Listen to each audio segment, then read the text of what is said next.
Good morning. Good morning. So this month is Black History Month. But as most of you have discovered already, I know virtually nothing about history. And I certainly know absolutely nothing about being black. But I do know something about the Bible. And I do know something about the way the Bible was used by many, many churches throughout the world to explain why slavery was the will of God. And that's hard to hear. But the reality is that it's very, very easy to make a pro-slavery argument from the Bible, and actually quite difficult to make an anti-slavery argument. The pro-slavery argument comes from the passages that were read, and dozens of others. I just chose some at random.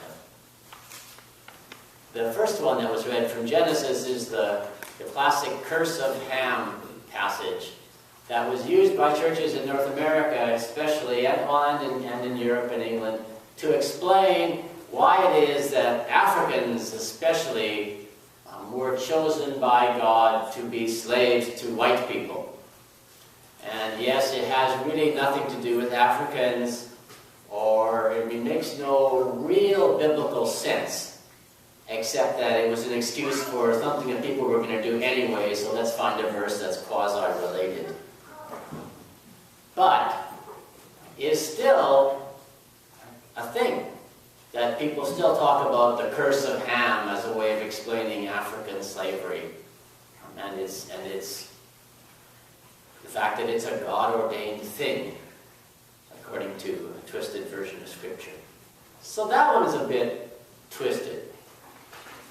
But then we get to Exodus 21. And the people of Israel had just come out of slavery. They'd just come out of Egypt. They'd been rescued by God from the house of slavery. And God speaks to them and says, when you sell your daughter as a slave. When you sell your daughter as a slave. And this is a book with lots of thou shalt nots in it. And this would have been like a really, really good place for one. Right? Thou shalt not sell thy daughter as a slave, you stupid people. But it doesn't. It says, when. So we go, yeah, but that's just the Old Testament. And the Old Testament is sort of fun once in a while, but, really, we're followers of Jesus. But then we get to some of those parables of Jesus where Jesus seems to be just fine with slavery. Slavery just was. And again, could have been a place where he said, wow, you horrible people. Woe to you, scribes, Pharisees, and slave owners. It's not there.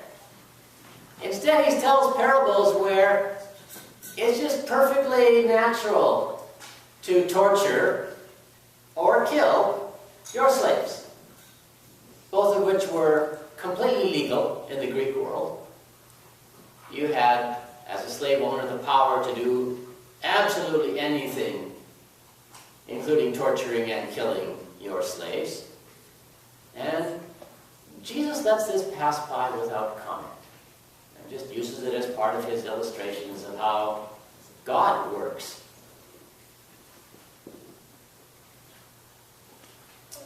And then Paul says, oh, by the way, if you're a slave, just stay a slave. You can imagine how often this verse and similar verses from Timothy and places like that were used by white preachers going into black congregations and explaining to them why they should be good slaves, why they should not try to get free, why escaping from slavery is in fact contrary to the will of God. Be obedient to your masters and stuff like that. Horrible, horrible stuff with just an unbelievable number of stories that could be attached to it. So I think it's worth knowing that. I think it's worth just taking a couple of minutes to experience sort of the dark side of Scripture. But it's also worth knowing that so much of the anti-slavery movement also came out of the church. That so many of the great anti-slavery crusaders were people who took their faith very seriously, and that was where they started. The very, very first anti-slavery statement made in this country was made at Germantown Mennonite Church, which was actually at that point sort of part of the Quakers, and they got kicked out of the Quakers for being anti-slavery, which is a bit ironic. But they made the statement, and this was back in 1680 something, right dear? Is that right? Roughly 1690? 1685. 1685, thank you. Right. So, so yeah, that's been a church that's been radical since 1685. Right? Can I get an amen? Yeah. There we go. But, right, and so there is also so much in Scripture that doesn't say directly, thou shalt not have slaves, or things like that that we kind of wish would be there. But the ground is there. The soil is there out of which the anti-slavery movement grew. And Paul provides some of that. And I do want to give Paul his due where he does things that are worth giving him a pat on the back for, because I know I'm pretty hard on Paul most of the time.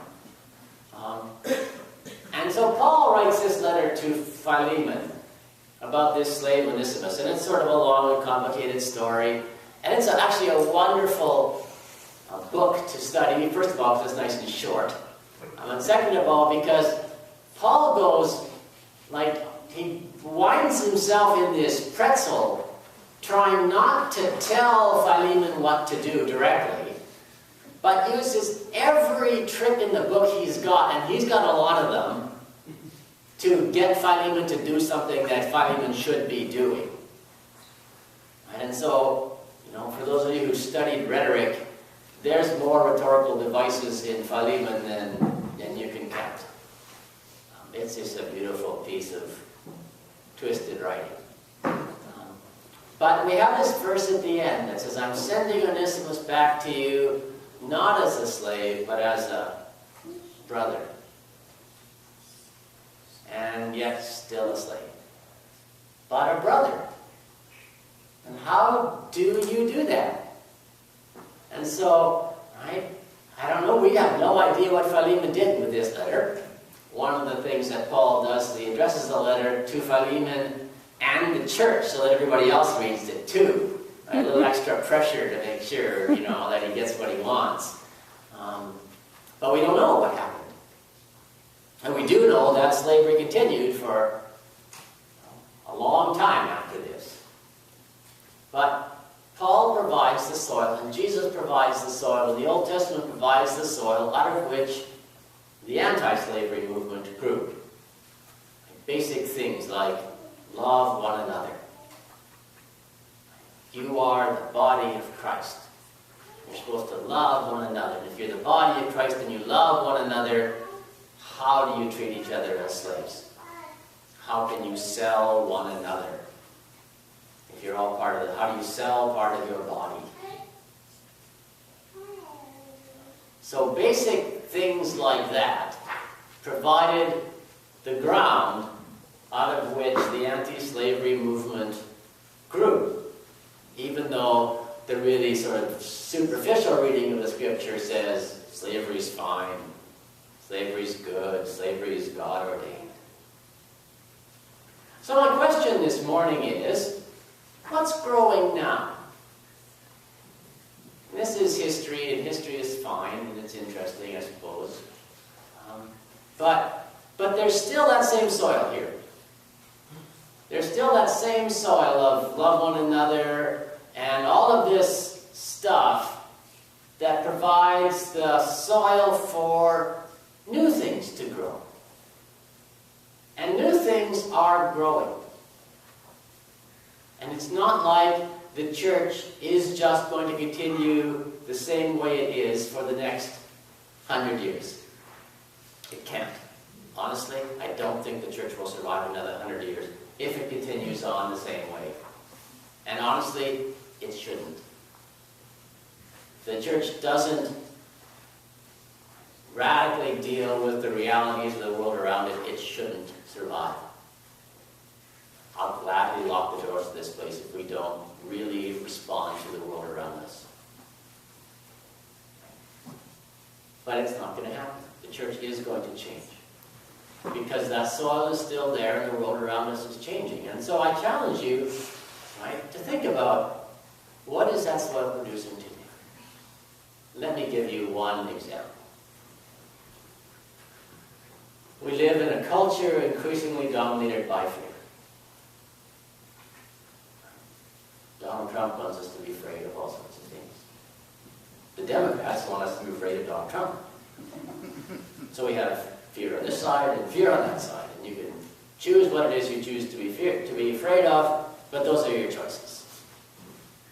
Right? And the church wants you to be afraid of, well, part of the church wants you to be afraid of Donald Trump, and part of the church wants you to be afraid of not Donald Trump, and part of the church wants you to be afraid of immigrants, and the other part of the church wants you to be afraid of, right, well, let's face it, Donald Trump again, right?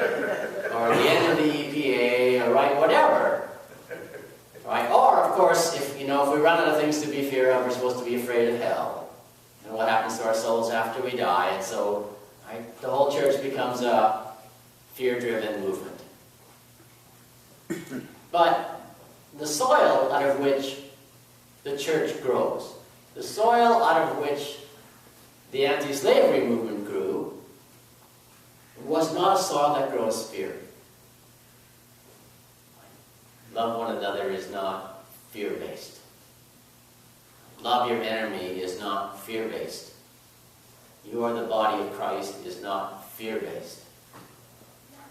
It's perfect love cast out fear. Yeah, right? So I think that's one of many possible examples of new things that are growing. A church that is going to reject fear as a basis. There's stuff to be afraid of, but that's not the soil out of which new things grow. That's hard, old, crumbled up clay that nothing really, Plants will grow just about anywhere, but why would we make them do that if we have nice, rich soil out of which they can grow? So I invite you just to take a minute of silence this morning and think about what is growing. What is growing in you? What is growing in your community? What is growing in this church out of the soil that our Scripture provides for us?